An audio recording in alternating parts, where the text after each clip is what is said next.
Hello, everyone, and welcome to Locked On Flames. Today is another fantastic crossover with Jason JD Hernandez of the Locked On Ducks podcast. And let's take a look at the wonderful Ducks who have fallen far in the Pacific Division.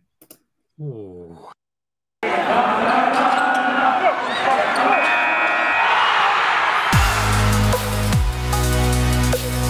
You're Locked On Flames, your daily podcast on the Calgary Flames. Part of the Locked On Podcast Network, your team every day.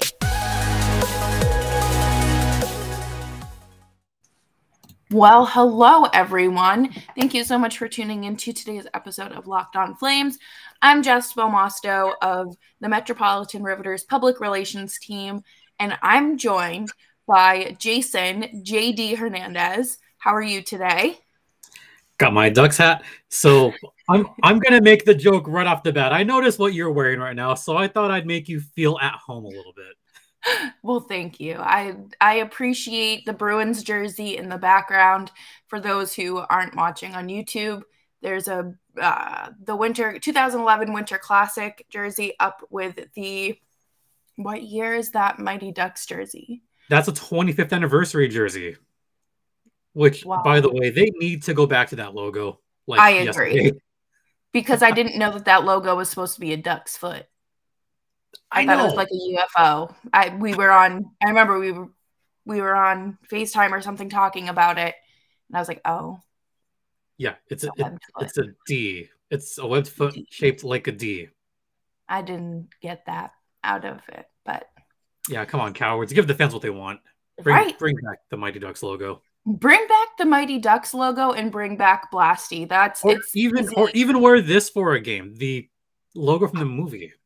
Exactly. I'm sure but there's probably like licensing rights and yeah. It's okay. They can do like a crossover, a brand crossover. They should. I think they should. Oh, yeah. You know, that's something I'll put together, pitch it to the league. They'll deny it, and then they'll just use it for their own. Of course they will, because they won't have to pay me. Yeah, because the Ducks. Anyway. Yeah, exactly. But your Ducks started this season off red hot. They were one of the worst teams in the league last year. Were they officially the worst? Were they worse than Buffalo? Second worst. Okay, they were almost worst. Okay, so, I do have to give them credit. They weren't all the way at the bottom. No, not the Coyotes. Yeah, exactly. And they started this season off as, the true underdogs and came in loud and hot. And what's the difference? Because there aren't very many roster changes, it looks like. I'm going to use the hashtag that I've been using for the past 2 years. Hashtag let the kids play. I've been saying that forever. You know I've been saying that for ages now. Yeah, you've been saying that as long as I've been on the network, so hashtag let the kids play. Yeah. The Ducks are doing well with their youth, despite Dallas Eakins, where we're seeing players like Trevor Zegras, the wonder kid of the National Hockey League, tear it up. He's among the rookie leaders in points right now, almost up there, if not for a couple of Red Wings guys. I mean, he's looking really good. Then, of course, you have Jamie Drysdale, who has been thrown to the Wolves more and more recently. Ducks fans, I'm going to say this again. Jamie Drysdale is still a teenager. He's a youth. He's 19. He's 19 years old. And he's at 19, at 19, I was going to school. Yeah, like, honestly, when I was 19, I was going to, like, One Direction concerts every other weekend. So, this kid has, like, actual talent. And yeah, I'm looking at Hockey Reference right now, and he has 20 points. That's almost a point for every year he's been alive. Pretty good for a 19-year-old, right? Yeah. And I think the thing is, when you're in the NHL, and I think of this as kind of similar to the NFL, you're coming up and you're playing against kids your age, your size. You get to college, if you go that route, it's a little different because, some might be older, some might not be. You get to the NHL or you get to the pros, whatever, and there's players old enough to be your parents in the league. And there's different size matchups, different age matchups, skill matchups, you name it. And you might not compare that first 2, maybe 3 years when you're getting that development under your belt. And it's very weird to see people shame young rookies or rookies really at all, but especially I'll tell you what's weird about this batch of rookies is that they were not supposed to be in the NHL this early. Keep in mind that we had a pandemic last season, and because of the weird AHL rules last year regarding junior players in general, that's why Jamie Drysdale got a lot of opportunities with the Ducks. I mean, not as much with the Ducks, but he got a lot of chances with the San Diego Gulls last season. Trevor Zegras, he spent a lot of time in San Diego last season as well. In fact, they both played in that modified playoff bubble thing, whatever, in Bakersfield, which was really cool to be a part of and cool to see them up close. Unfortunately, they lost in heartbreaking fashion. But then you have other young guys on the Ducks that are still doing pretty well right now. I'm looking at, Max Comtois. He's only 23 years old. Max Jones, he's out. Simon Benoit, who's 23. Josh Maher is 23. Isaac Lundestrom, who, by the way, had a really good game last time. He's only 22. And I saved the best for last for reasons, because we both have a colleague, your co-host on Western Conference Wednesdays, likes to call him Troy Vetchkin and get me in trouble.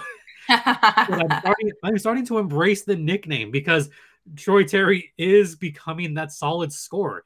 He's got a quarter century points right now. I say that kind of jokingly. Like, Troy Terry has been the biggest difference for the Ducks this season. Again, only 24 years old. He's a guy that is playing with a lot more confidence this season. Something that I've talked about a little bit on the show. We talk about his systematic playing, and I talk about the fact that the system works better for him. He's on a line now with Ryan Getzlaf and the always handsome Adam Henrique.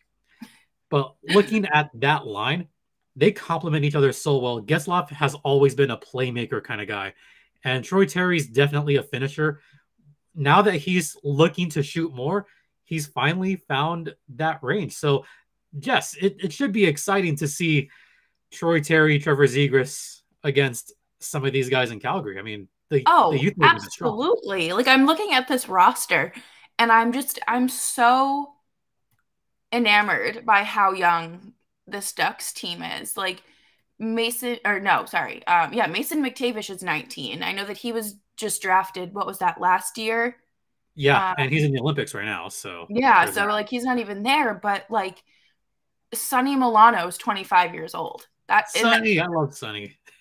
Like right there, that's like 18 on this roster for like age wise, and then it goes in 25 is like that's like my cutoff point right now for the middle ground for young and old, and it's happily right in the middle. The Ducks have a lot, and that's fantastic, and I think that that's admirable to see a team that was in that rebuild stage that had, I don't want to say a super quick turnaround, because obviously like the playoff success hasn't happened quite yet, but they're making those steps to get there. You're right. And this is a team that was supposed to be rebuilding, that's already gone through a lot over the past 6-7 months, where you had former GM Bob Murray saying, we're no longer retooling, it's a rebuild. And then Bob Murray unceremoniously leaving his post. Then we had a vacant GM. Now we finally have a new GM in Pat Verbeek as of last week. And I like the Verbeek hire a lot. The Ducks are going to be very active on this trade deadline by comparison. So it's an exciting time to be a Ducks fan right now. And it's exciting to watch this young Ducks team. And like I said, this is despite Coach Dallas Eakins. And this is the one thing that I've been afraid of all season, is he's deploying his lines in a rather odd way. Just last game the Ducks played against Seattle, Trevor Zegras, again, got benched for whatever reason. This is a pattern that started last season when Zegras made his NHL debut at Arizona, where he doesn't Interesting. favor the young guys. So it's been a weird season. And after the last game, Ducks fans again are calling for Dallas Eakins' head. As they should. I would say rightfully so. I mean, I don't want to say it exactly, but yeah, I mean, you have a lot more to protect. I can just say what I want about the Ducks team. But coming up next, we will talk about kind of like you mentioned earlier, the confidence of the Ducks. And I think the Flames can relate similarly, and we can draw some comparisons. But first, let's talk about BetOnline AG. I lied to you. We are going to talk about Built Bar. We're talking about Built Bar. Built Bar is a delicious tasting protein bar that tastes like a candy bar without the graininess and weird textures that most protein bars seem to provide. Jason, do you have a favorite flavor? Churro Puff. Ooh, good call. My cat's screaming in the background. I think he wants some. Wants a Built Bar. Yeah, can we get on some like cat food, cat treats, people? But you can get your Built Bar for 15% off when you use promo code LOCKED15 at built.com. What do we have here? I hope they send us another package soon. Built Puffs are the way to go, by the way. They're really good. I like those. So this one is the white chocolate cheesecake. Oh, I haven't tried that one yet. I like that one a lot. It's my third favorite one. Well, I have an order: Churro Puff, and I would say the white chocolate cookies and cream, and then the white chocolate cheesecake. Good calls. Okay, oh, yeah. I can get down with that. All right, now we can get back to the hockey.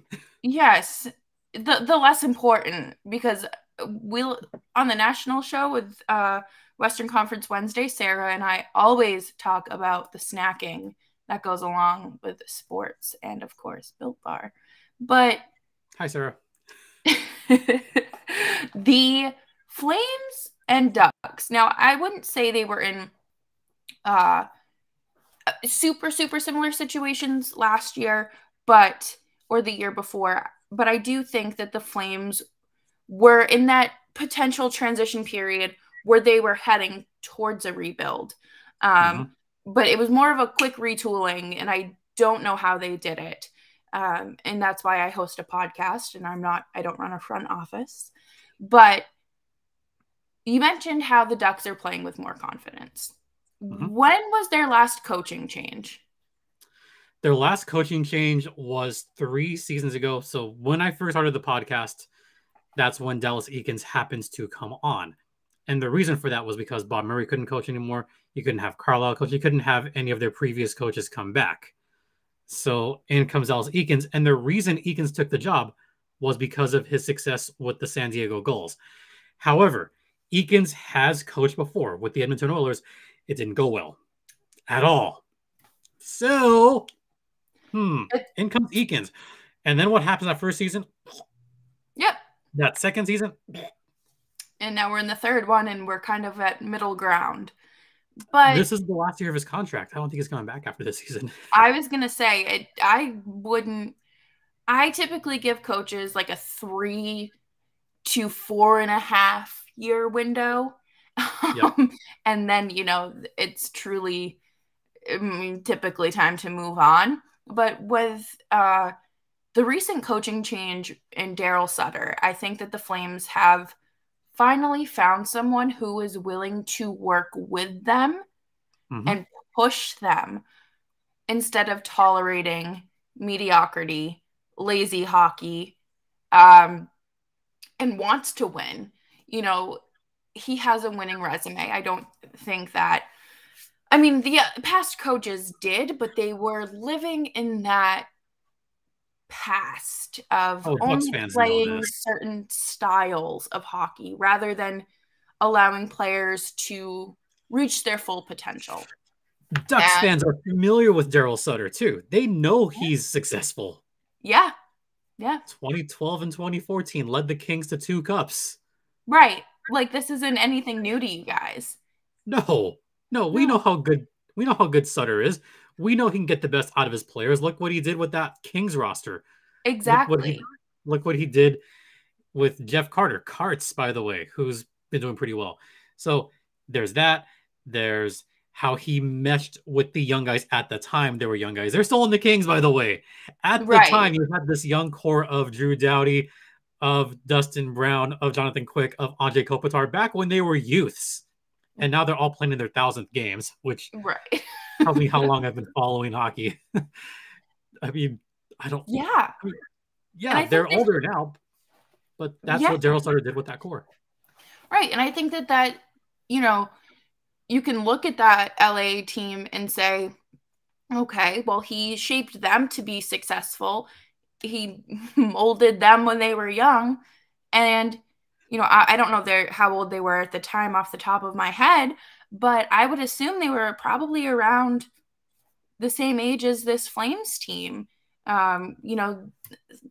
It's not as young as the Ducks, but, we've got a bunch of 23, 24, 25-year-olds. Like, it's except for the 3 former Kings, which I have to mention. Yeah, Trevor Lewis. Trevor Lewis, Milan Lucic, and can I take Brad over? Richardson, and now Tyler Toffoli. Can I make an announcement here on this podcast? Please use your platform responsibly. Okay. So I will admit that I've been saying on my podcast all season that I don't think the Flames are quite for real. Like, at the start of the season, I thought the start was a mirage. And as the season wore on, I said they're good, but I still wasn't completely sold on them. I still didn't think they were quite built for a run.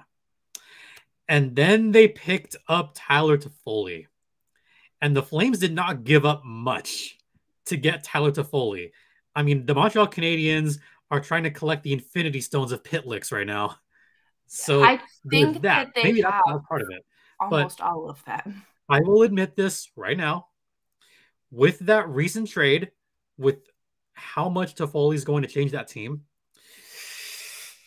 I think the Flames are finally for real. They're making a push. That makes me so happy because they're making a push, and I'll tell you why. Because the Flames already have a great top 6 right now. You got great players like Gaudreau, Lindholm, Tkachuk. Tkachuk is a good player. And Brett, I love Brett.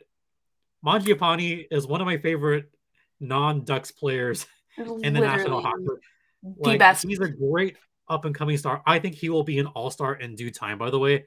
Just saying. So, and by the way, Andrew Mangiapane, also a third-round pick in that 2015 draft, just like Troy Terry. So, that 2015 draft is just truly living on forever. Especially that particular round of the draft. I mean, when you have Troy Terry and then you have close after that Andrew Mangiapane, 2 diamonds in the rough, as it were. And Tyler Toffoli to that possible top 6 mix, or put him on the third line and have 3 legit good lines. This Flames team could make a deep run. So, they're for real, and I can't believe I said that, but that's how I feel. That's how I feel. That's how they look right now. I have to be honest. And I'm glad that you mentioned potentially putting him on that third line, because I don't think he'll play on the third line. I think they'll swap him and Coleman. But what I did say is it's going to be a deep top 9. It's very similar to that third line in Tampa that we saw when back-to-back championships. And now I don't think it's going to be, obviously like replicated, but you're going to have that depth that you need. Like, it's truly just going to be like a second line 2.0. It's not going to be like, oh, here are my silly little third liners just eating minutes or something like that. Like, it's going to be productive. It's going to be successful, and will help them in that long playoff run. Hopefully. Yeah, and I think that's where the Ducks are going to have trouble on this upcoming game. Is the Flames now have 3 solid lines and they all could score too. That's the thing. Toffoli is a playmaker, but he's also a scorer. I think it was exactly 2 years ago. Yeah, exactly 2 years ago when Tyler Toffoli scored a hat trick up in Colorado in that outdoor game. If I'm not mistaken, I want to say it was 2 years ago to the day or close to it. But Yeah. Yeah, because that was in February. well, I mean, I know this because we have our colleague Sarah Avampado who was covering that game. Yeah. She has a jersey from that game. You're welcome, Sarah. Oh my goodness. Yeah, but yeah, I think it was the Tyler Toffoli hat trick up there, and we know he's capable of scoring at will. So good luck, Ducks. Yeah. And then to wrap up the show, today we will talk about potential struggles and what the little red flags we need to look for in these teams. But let's talk about BetOnline. BetOnline.net is your number one spot for sports betting needs. It remains the best spot for all your sports scores, podcasts, and news this season. And it's not just basketball. With football season over, betonline.net is your source for hockey, boxing, UFC odds, and right down to Olympic coverage and information. Head on over to the website today on your mobile device or laptop, Leapfrog, iPad, whatever you decide, and to learn more about the trends and actions. BetOnline, where the game starts. Please Jason, gamble responsibly. Yeah, please gamble responsibly. That's very important. Thank you for adding that. Jason, I know you live in the city. Do you drive? All the time. So, as a car owner, you know that they're very expensive to keep up with, and the maintenance there can be kind of a pain in the butt, right? Kind of. I'm being nice. That's an understatement. But Rock Auto can help alleviate some of that stress. You can save time and money when you use Rock Auto. They are a family-owned business serving the do-it-yourselfers for over 20 years, and they've been with our network now for, 2 years? I got some wipers from Rock Auto. Me too! I got my wipers from there. They weren't expensive, right? No, it was so much easier than having to go fight down at like the local chain store and be looked at funny like I was looking for blinker fluid or something. They have everything you need. Your brakes, your tail lamps, I need more of that, motor oil, and even new carpet, and get windshield wipers. Go explore their easy-to-navigate website today to find the solution for your auto part needs. Go to rockauto.com right now and see all the parts available for your car or truck. Write Locked On in their How Did You Hear About Us box so they know that we sent you. Amazing selection, reliably low prices, all the parts your car will ever need. rockauto.com. Yeah. Okay. Did I tell you my Rock Auto story? No. No, Sarah's not told you this either? No. We were both covering hockey out in Arizona last season, and my wipers were kind of fluttering a little bit, and she got on me like, you need new wipers. These are terrible. Yeah. So she said, you need to go to Rock Auto like now. So I did this in front of her like, okay, I'm looking. Oh, wipers. So there you go. So she gave me that's very fair. Wipers. Yeah, no. All right. Let's preview this game. Let's do this. All right. So serious time now. The Flames are in the middle of a 7-game home stretch. They have won the last 6 games. Tonight, well, I lied. Tuesday, we're recording this on Tuesday, but they faced the Columbus Blue Jackets. We don't have an outcome yet. But I just feel like there's no slowing this team down, at least right now. There isn't, and especially with the newest edition, it'll be interesting to see how Toffoli does against the Ducks because he loves facing the Ducks. Yeah, loves it.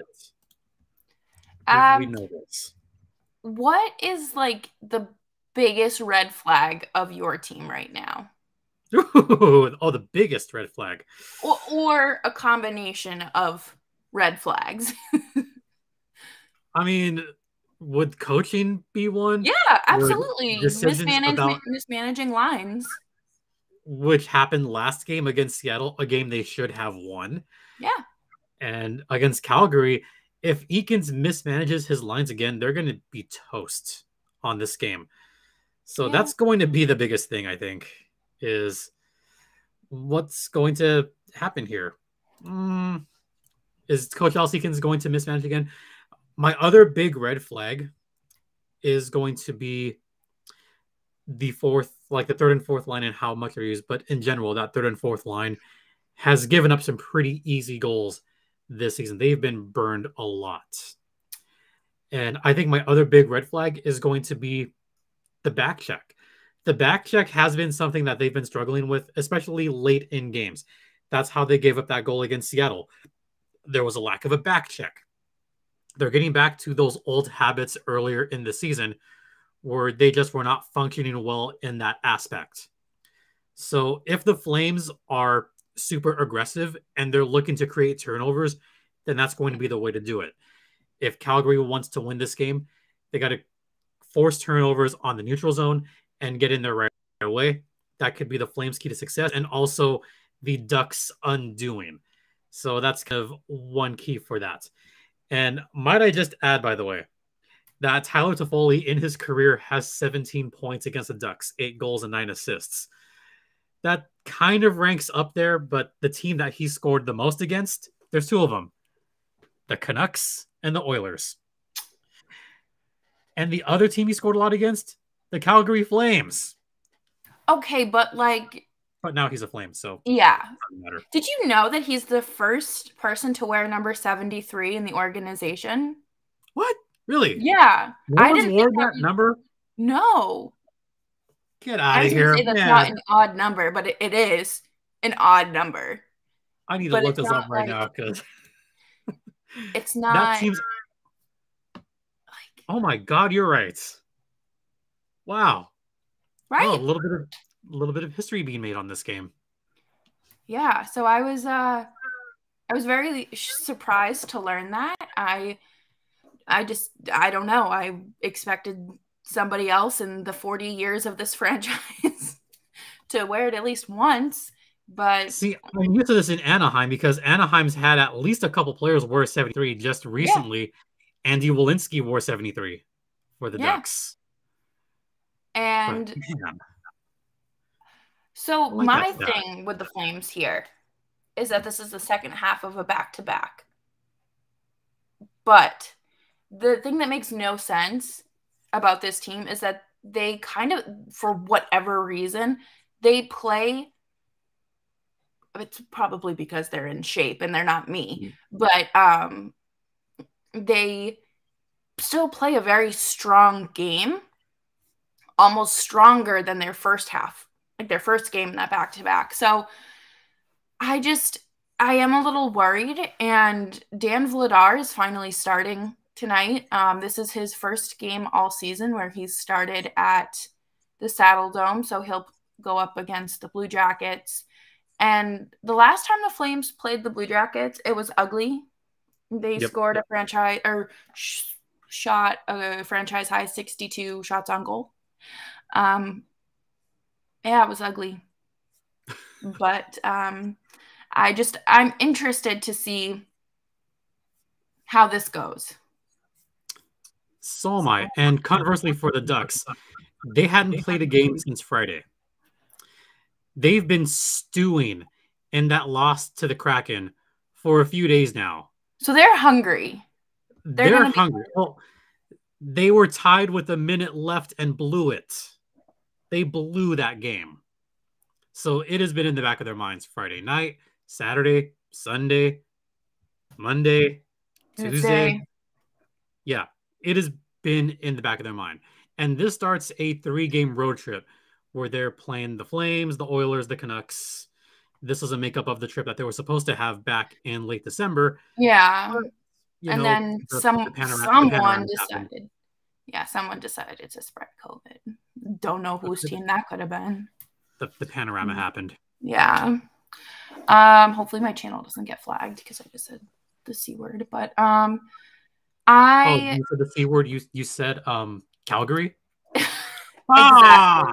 Said Calgary. They're gonna say no. Calgary.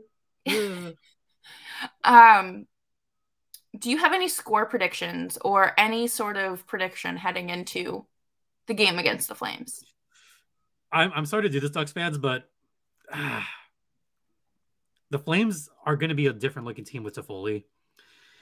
And right now, the Ducks, they're coming off a bad loss, and I don't know if they can recover in time for that particular game. So I'm going to say it's a 4-2 game in favor of Calgary, and Toffoli scores a game against the Ducks because he likes to score against the Ducks. Yeah. We know this.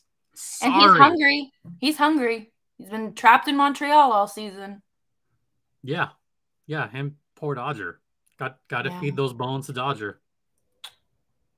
So sad. Yeah, I'm going to say that the Flames win, but if Trevor Zegras is benched, I will be upset. I will walk to Anaheim and figure out a solution. I've seen enough bad news bears to know how to turn a team around. So I'll be your new head coach if that happens again. Pat Verbeek, eat your heart out. You're getting the whole Ducks experience right now. Yep. Sorry to say. Or maybe it'll be a turnaround and the Ducks will win. Who knows? Who knows? I mean, I think that's kind of the fun of hockey is that, I don't think that you should ever underestimate your opponents. I find that very just like disrespectful to do. I think unless it's a team that is consistently bad, like the Arizona Coyotes or the Sabres. Like I think that you can, but the Ducks have had a change of tune this season. So I just think it's not fair to them to write them off and to snag, your 2 points before it's even happened. I will predict in the broader picture, I think the Ducks lose that game, but they win the other 2 games. I think they win against the Canucks, and I think they win against the Oilers. For morale reasons, I hope that your Ducks win against both teams, but specifically the Oilers. I'm taking a little too much joy in seeing the Oilers losing again and again and again. It is the best, tasting dessert times a million. And I've never really had a beef with Edmonton, especially because, I didn't start covering the Flames until, 2 years ago. But I just think that they're a horrible organization. I've been a Pacific Coast guy my whole life. Yeah. And I take great joy in seeing the Oilers lose. And wouldn't it be awesome if Trevor Zegras gets his first career hat trick against McDavid and I think that would be beautiful. That would be poetic. That would be truly something. It'd be nice. Yeah. Bigger picture, folks. Bigger picture. Yeah. Go Ducks, but after the game against Calgary. So that's fine. We'll take it. Yeah. I mean, it's hard to root against a team with cool jerseys and whatnot. So thank you all for tuning in today. Jason, do you want to plug your show and where people can find you online? Sure, why not? So my show is Locked On Anaheim Ducks, not Locked On Oregon Ducks, even though we both share a similar color. Anyway, you can find Locked On Anaheim Ducks wherever podcasts are heard. That includes Odyssey, Stitcher, Apple Podcast, among others. I'm on the Twitter sphere at StimpyJD, where I talk about all kinds of sports, including soccer. Yes. And the show's Twitter is at LO_Ducks. What else can I plug? I do public address for the Ontario Fury. I'm their backup PA announcer. And I'm also the public address announcer for the Ontario Junior Reign. So gotta have a lot of fun there.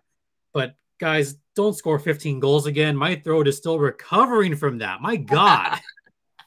Yeah, no, I was not prepared for 15 goals in one. No, that's a lot. for indoor soccer, but that's brutal. So I'll plug the indoor soccer and all that stuff. So, yep. Yeah. All right. That's where you'll find me. Sounds good. Yep. Everyone can follow me on Twitter at Jess Belmosto. Does it want to show up? Yes. It's right there on the screen. You can follow me on Twitter at Jess Belmosto. Follow me. Just kidding. We don't have a podcast account. So follow the show wherever you get your podcasts. Spotify, Stitcher, Audible, Odyssey, Apple, wherever. We're there. And it's free. And I'm on YouTube. So see you guys next time. We could do a high five with this setup right now. Ready? We could. Oh, wait, let me. Ready? Ready? One, two. Yeah! Sort of worked. All right, wait, let's try it again. All right, ready? 1, 2, 3. You lagged. I can't see you. There, I'm right there.